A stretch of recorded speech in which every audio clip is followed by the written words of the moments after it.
Assalamualaikum warahmatullahi wabarakatuh. Halo adik-adik, bagaimana kabarnya? Semoga selalu sehat dan tetap semangat ya. Perkenalkan, nama saya Leni Siti Wahidah. Selamat datang di video pembelajaran bidang studi ekonomi kelas 11. Nah, pada video kali ini saya akan membahas mengenai materi kebijakan moneter. Coba siapa nih yang tahu mengenai kebijakan moneter?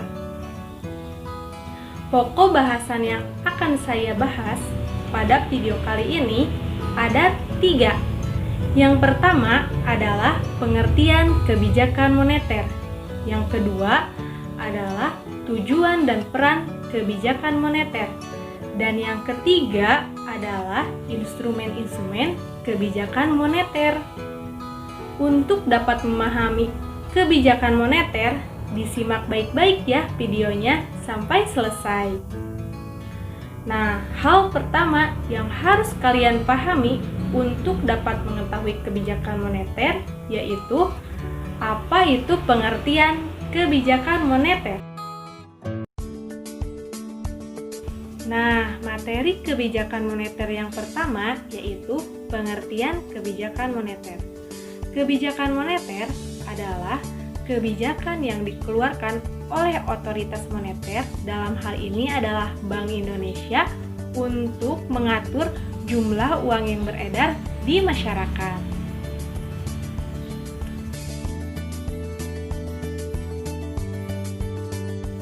Nah, setelah memahami apa itu pengertian kebijakan moneter, kita lanjutkan ya ke materi selanjutnya, yaitu mengenai tujuan kebijakan moneter.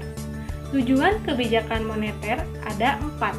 Yang pertama adalah menjaga stabilitas ekonomi, yang kedua adalah menjaga stabilitas harga, yang ketiga adalah meningkatkan kesempatan kerja, dan yang keempat adalah menjaga keseimbangan neraca pembayaran. Tujuan kebijakan moneter yang pertama adalah menjaga stabilitas ekonomi. Stabilitas ekonomi merupakan suatu keadaan di mana perekonomian terkendali, seimbang, dan sesuai dengan harapan.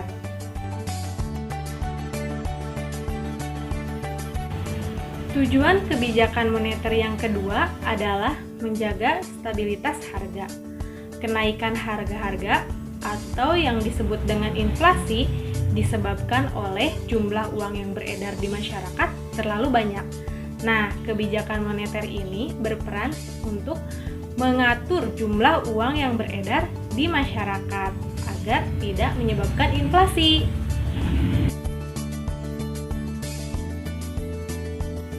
Tujuan kebijakan moneter yang ketiga adalah meningkatkan kesempatan kerja. Nah, jika jumlah uang yang beredar di masyarakat seimbang dengan jumlah barang dan jasa yang tersedia, maka perekonomian akan stabil. Nah, perekonomian stabil itu akan membuat para pengusaha meningkatkan investasinya. Dengan meningkatnya investasi, maka akan tersedia lapangan pekerjaan. Nah, lapangan pekerjaan itu akan meningkatkan kesempatan kerja bagi masyarakat.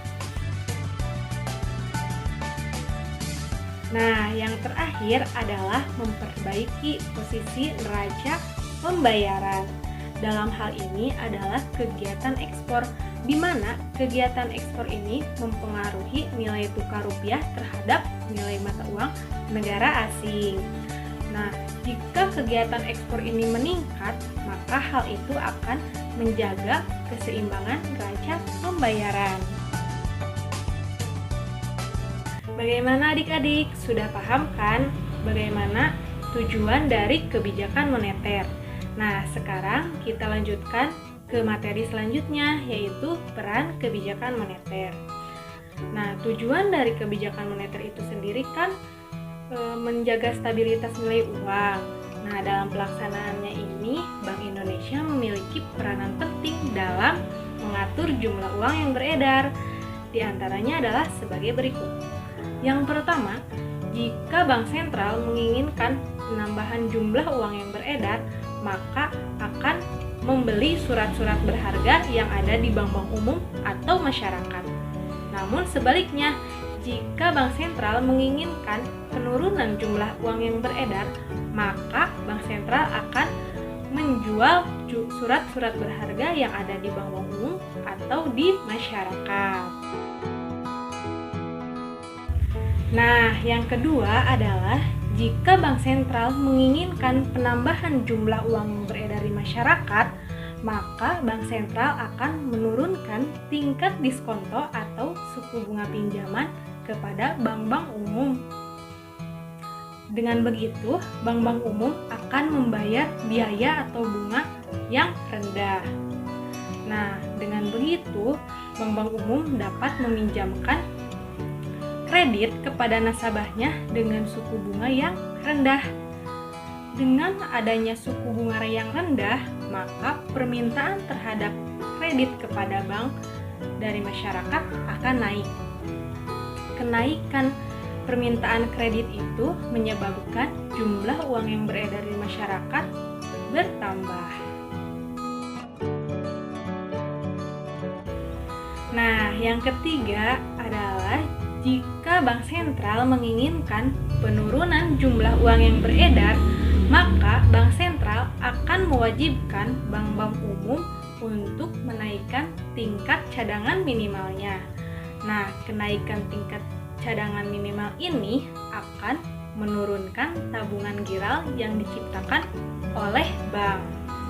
Hal itu dapat mempengaruhi penurunan jumlah uang yang beredar di masyarakat. Kesimpulan pembelajaran hari ini bahwa kebijakan moneter adalah kebijakan yang dikeluarkan oleh Bank Sentral untuk mengatur jumlah uang yang beredar di masyarakat dengan tujuan pertama, menjaga stabilitas ekonomi, kedua, menjaga stabilitas harga, ketiga, meningkatkan kesempatan kerja, dan yang keempat adalah menjaga keseimbangan neraca pembayaran. Sekian pembelajaran hari ini. Bila ada materi yang ingin ditanyakan, silahkan kalian tanyakan di Google Classroom atau WA Group. Sekian video pembelajaran kali ini. Semoga menambah ilmu pengetahuan adik-adik semua. Terima kasih atas perhatiannya untuk menyimak video sampai dengan akhir. Mohon maaf bila ada banyak kesalahan. Wassalamualaikum warahmatullahi wabarakatuh.